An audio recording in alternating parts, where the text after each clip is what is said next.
Саламатсыздарбы? Мен Исмаилова Айзада, Каракол шаарындагы номер 1 мектеп гимназиясынын тарых мугалимимин. Бүгүн сиздер менен 11 класстын Кыргызстандын тарыхы сабагынан СССРдин тарашы эгемендүү Кыргыз Республикасынын жарыяланышы деген теманы карамакчыбыз. Бул сабакта силер 90-жылдардагы саясий кырдаал, Кыргызстандын эгемендүүлүгү алышы, биринчи президентти шайлоо жана КМШнын түзүлүшү тууралуу маалыматтарды аласыңар. Бул маалыматтарды алуу менен ошол учурдагы саясий кырдаалга кырдаалды талдай билүү жана ошол кырдаалга өз алдынча чечим чыгаруу, анализ жасоо жөндөмдөрүңөрдү өнүктүрөсүңөр. Ошондой эле Кыргыз Республикасынын көз карансыздыгынын жарыяланышынын тарыхый маанисин билүү менен өз ата мекенин коргоо сезимдериңерди ойготуп, чечкиндүүлүккө, кайраттуулукка тарбияланасыңар. Президентти шайлоо. 1990 мартта СССР эл депутаттарынын 3-съезди өлкөдө президенттик бийликти белгиледи.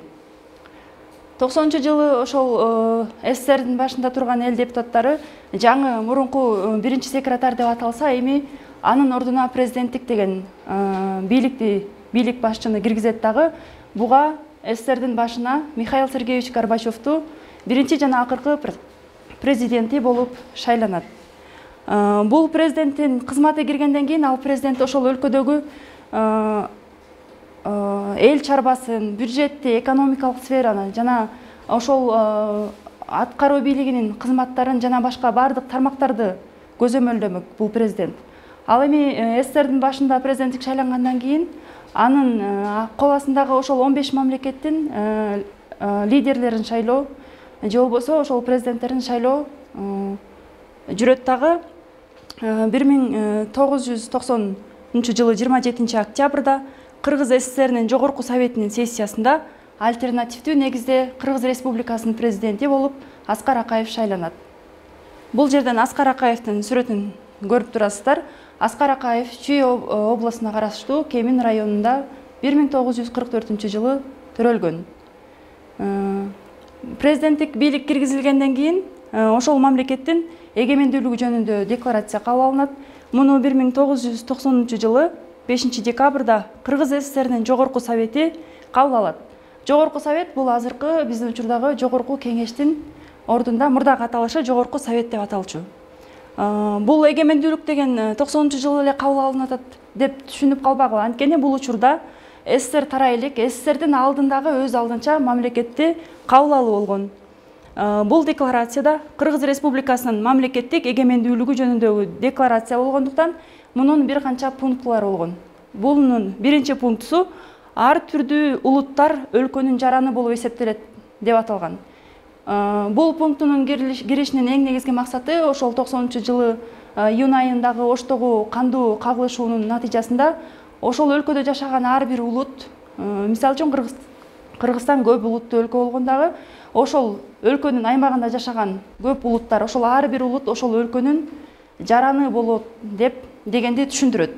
Анан ошол декларацияда ошол улуттар жараны болуп киргенден кийин ар бир улуттун маданиятын, каада салтын, тилин, динин сактоо бул мамлекеттин милдети деп белгиленген.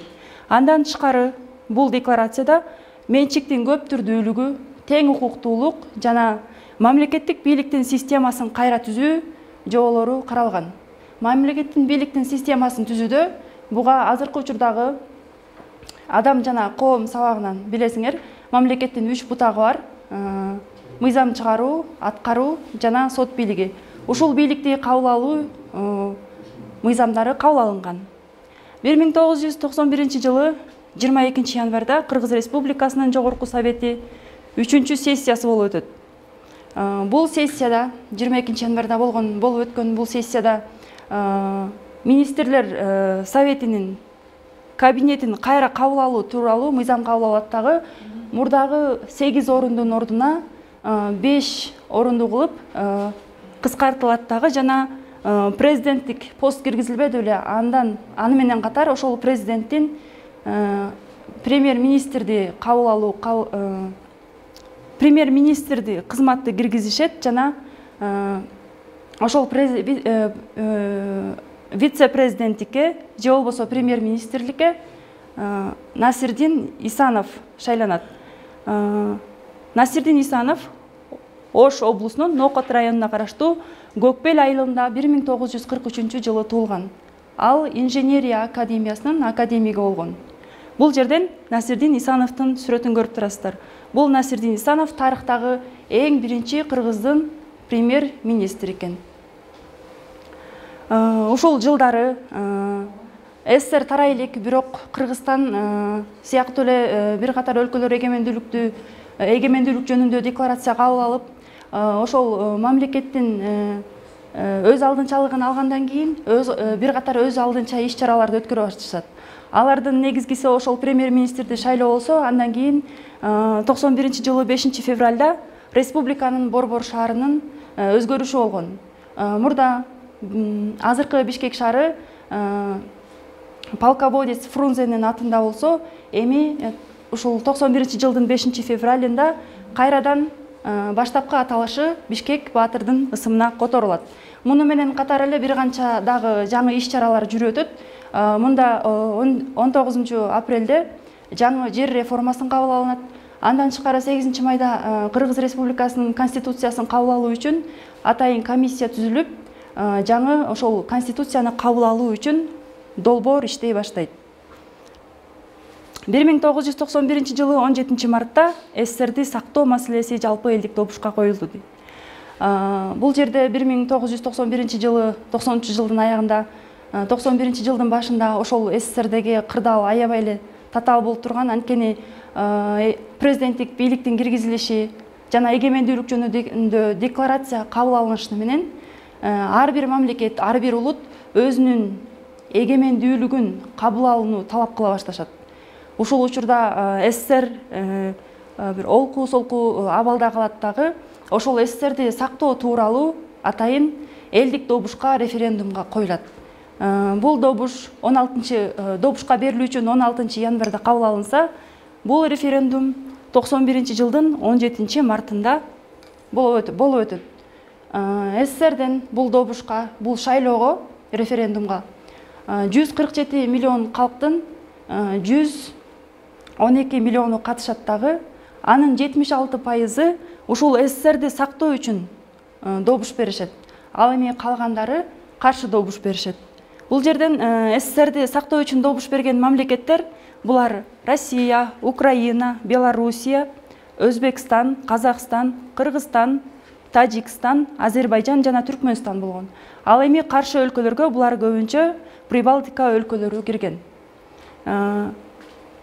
СССРди бул референдумдун жыйынтыгы менен 21 мартта чыккан жыйынтыгынын негизинде кайрадан СССР тарабай калат дагы, СССРди кайрадан куруу, кайрадан баштапкы абалына келтирүү үчүн атайын ГКЧП деген уюм түзүлөт.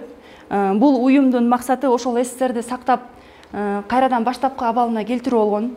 Ошол максатка жетүү үчүн 19-21 августта ГКЧП уюму атайын төңкөрүш жасайт.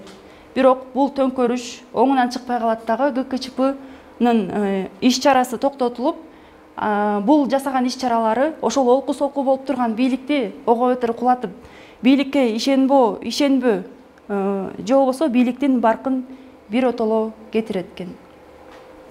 Ошондой окуялардан кийин СССР ГКЧПнын төңкөрүшүнөн кийин СССРдин курамындагы мамлекеттер өз алдынчалыкты алып, көз карансыздыктарын жарыялай башташат. СССРдин составындагы Кыргыз Республикасы 1991 жылы 31 августта салтанаттуу түрдө Кыргыз Республикасынын көз карансыздыгы тууралуу декларацияны кабыл алат. Ушуну менен дүйнө картасында жаңы Кыргыз Республикасы деген мамлекет пайда болот. Бул жерден мурунку СССРдин картасын көрсөңүздөр болот. Мында дүйнө жүзүндө Евразияда килтейген чоң СССР деген мамлекет болсо, эми СССРдин тарашы менен ушундай майда мамлекеттерге чачырап кетет. Башкача айтканда 15 мамлекет өз алдынчалыгын алып, дүйнө картасында жаңы 15 мамлекет пайда болот. Ал эми СССРдин түздөн түз мураскери катары Россия Федерациясы эсептелинет. СССР жөн гана тарап кетпестен, анын ордуна бул СССРде жашаган элдердин экономикалык абалы, анын эл чарбасы бири бири менен чырмалышып калган абалда болгон. Анткени СССР учурунда ошол 15 мамлекет бири бири менен бир мамлекетте жашагандыктан, бир мамлекет болгондуктан баардык тараптан чырмалышкан. Элдери бири бири менен аралашып бир эл болуп калган эле. Ушул абалды сактап калуу үчүн атайын уюм түзүлөт. Ал уюм КМШ, башкача айтканда, көз карансыз мамлекеттердин шериктештиги деп аталат. Муну түзүү үчүн 1991 жылы 8 декабрда Минск шаарынын Беловожье токойунда, ошол жердеги резиденцияда Белоруссия, Украина жана Россиянын президенттери жолугушуп, КМШны түзүү тууралуу атайын келишимге кол коюшат. Бирок бул үч эле мамлекет болгондуктан ага дагы башка мамлекеттерди кошуу керек эле. Ал үчүн кайрадан 1991 жылы 21 декабрда Алматыда чогулуш болот да, ал жерге Белоруссия Республикасы, Россия Федерациясы, Украина, Азербайджан, Армения, Казакстан, Кыргызстан, Молдавия, Тажикстан, Түркмөнстан жана Өзбекстан өлкөлөрү КМШны түзүү үчүн кол коюшат. Бул кол коюунун негизинде чоң КМШны кайра ошол мамлекеттердин ортосундагы ынтымакты сактоо үчүн көз карансыз мамлекеттердин шериктештигин КМШны түзүшөт. Бул кол коюу менен ошол СССРдин бир отоло токтошуу, СССРдин жашоосунун токтогондугу чечилген. 25 декабрда Горбачев СССРдин президентинин милдетин аткарууну токтотот. Ушуну менен СССР бир отоло тарайт. Ошентип, формалдуу түрдө федеративдүү мамлекет деп аталып, ал эми иш жүзүндө унитардык мамлекет катары жашап келген Советтик социалисттик республикалар союзу жөн гана тарап кетпестен шериктештикке жол бошоткон. Бул шериктештикти түзүүдө эң негизгиси бул чыр чатаксыз, кан төгүүсүз, тынчтык жол менен өткөн. Сиздерге үй тапшырма. Үйдөн окуу китебиңердеги Осмоновдун 11 класска арналган Кыргызстандын тарыхы урунттуу учурлар деген китебиндеги 26 параграфты окуйсуздар дагы өз оюңарды кошуп, ошол СССРдин тарашына эмнелер себеп болгон жана ошол учурдагы саясий кырдаалдарга өзүңөр анализ жасап, ушул теманын негизинде доклад даярдайсыңар. Ушуну менен сабак бүттү. Көңүл бурганыңыздарга чоң рахмат.